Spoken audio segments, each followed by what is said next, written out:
Hello guys, I am Ishtika from futurism academy. आज का हमारा टॉपिक है section 15 of Hindu marriage act. So let's start.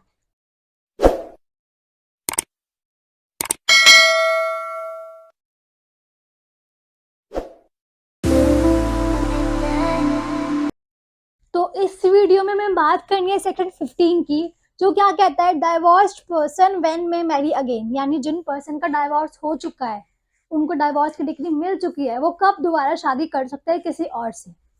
तो क्या कह रहे हैं, when a marriage has been dissolved by a decree of divorce. यहाँ पे डिसॉल्व हो चुकी है मैरिज, यानी आपको डाइवोर्स मिल चुका है, कोर्ट ने आपको डाइवोर्स की डिग्री सुना दी है।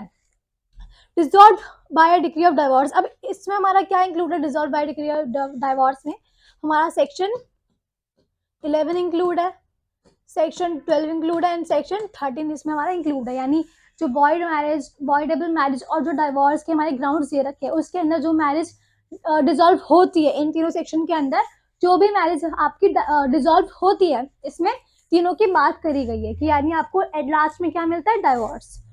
तो जब आपको डाइवोर्स मिल जाता है एंड आइदर, या तो there is no right of appeal against a decree. इसको समझने से पहले एक चीज देखो आप, ये हस्बैंड है, ठीक है, एंड ये वाइफ है।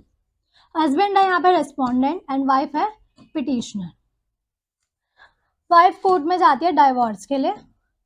कोर्ट जो है वो वाइफ के फेवर में अपनी डिग्री पास, मतलब डाइवोर्स की डिग्री पास कर देता है वाइफ के फेवर में।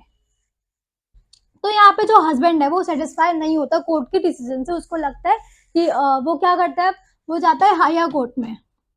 क्या करते हैं वो? हायर कोर्ट में अपील करते हैं किस चीज की, जो वो कहता है कि जो डिसीजन आया है मैं उससे सेटिस्फाई नहीं हूँ, आप इसको एक बार रिव्यू कर लो। तो हस्बैंड का जाता है, अपील करता है हायर कोर्ट में, इसको हम क्या बोलते हैं? अपील करना। तो यहाँ पे तो हस्बैंड क्या था? रेस्पोंडेंट था। बट जब वो अपील कर रहा है हाई कोर्ट में, हायर कोर्ट में वो अपील कर रहा है, तो वो क्या बन गया? आपका पिटिशनर बन गया, क्योंकि अपील कौन कर रहा है? यहाँ पे हस्बैंड कर रहा है।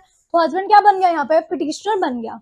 तो ये क्या कह रहा है? There is no right of appeal against a decree, यानी जो हस्बैंड है उसके पास कोई राइट ही ना हो आगे अपील करने के लिए, उस डिक्री के अगेंस्ट में कोई राइट ही ना हो, तब डाइवोर्स पर्सन दोबारा शादी कर सकते हैं।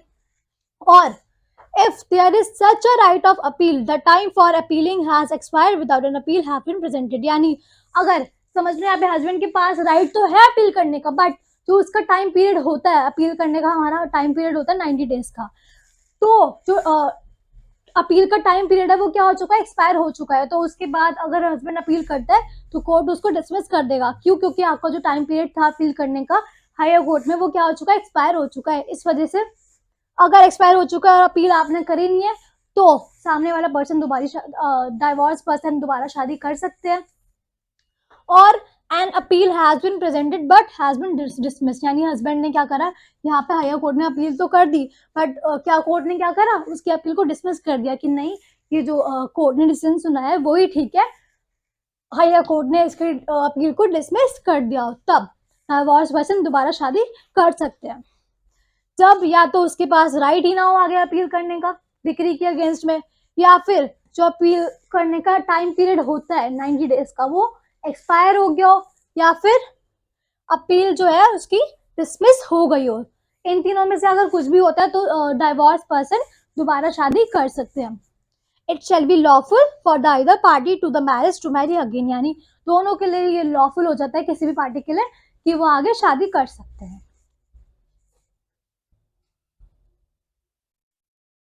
एक केस देखते हैं।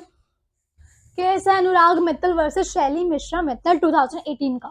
इस केस में क्या हुआ था? The court observe that restriction placed on the second marriage in section 15 of the act that the dismissal of appeal would not apply to the case where parties have settled and decided not to pursue the appeal। Court ने क्या बोला कि जो हमारा जो section 15 है वो restriction लगाता है सेकंड मैरिज के ऊपर, कि जब तक ये इन तीनों में से एक भी कंडीशन नहीं हो जाती तब तक आप दूसरी शादी नहीं कर सकते। तो वो एक तरीके से आपके सेकंड मैरिज पे रेस्ट्रिक्शन लगा रहा है सेक्शन 15। तो कोर्ट क्या कहता है? ये जो सेक्शन 15 है आपका वहां अप्लाई नहीं होगा जब जो पार्टीज है उन्होंने अपना केस खुद ही सेटल कर लिया, यानी उनके बीच क्या हो गई हो? सेटलमेंट हो गई हो। तो उस केस में सेक्शन 15 आपका अप्लाई नहीं होगा। यानी जैसे समझ लो ये हस्बैंड और ये वाइफ है, ठीक है, इन्होंने एक आपस में बैठकर सेटलमेंट कर लिया कि अब क्या सेटलमेंट कर लिया, दोनों ने ये बात कर ली कि अब हम आगे हायर कोर्ट में अपील नहीं करेंगे। दोनों ने डिसाइड किया सेटलमेंट में कि अब हम हायर कोर्ट में अपील नहीं करेंगे, तो यहाँ पे सेक्शन 15 अप्लाई नहीं होगा। जब आपने कह दिया कि आप हायर कोर्ट में अपील नहीं करोगे, तो दोनों में से कोई भी पार्टी दोबारा शादी कर सकती है, उसके लिए लॉफुल हो जाएगा। तो ये था हमारा section 15 of Hindu marriage act. I hope आपको समझ आया होगा। बाकी के लेक्चर्स हम अपनी नेक्स्ट वीडियो में करेंगे। Thank you. I hope you like my video, and if you like my video, please subscribe our channel and don't forget to press the bell icon. And अगर आपको ऑनलाइन या offline classes लेनी है तो आप इस नंबर पे contact कर सकते हो। एंड अगर आपको नोट्स चाहिए तो आप हमें इंस्टाग्राम, टेलीग्राम एंड फेसबुक पर भी फॉलो कर सकते हो। लिंक डिस्क्रिप्शन में गिवन है। Thank you. I hope you like my video, and if you like my video, please subscribe our channel and don't forget to press the bell icon. And अगर आपको online या offline classes लेनी है तो आप इस number पर contact कर सकते हो। एंड अगर आपको नोट्स चाहिए तो आप हमें इंस्टाग्राम, टेलीग्राम एंड फेसबुक पर भी फॉलो कर सकते हो। लिंक डिस्क्रिप्शन में गिवन है। Thank you.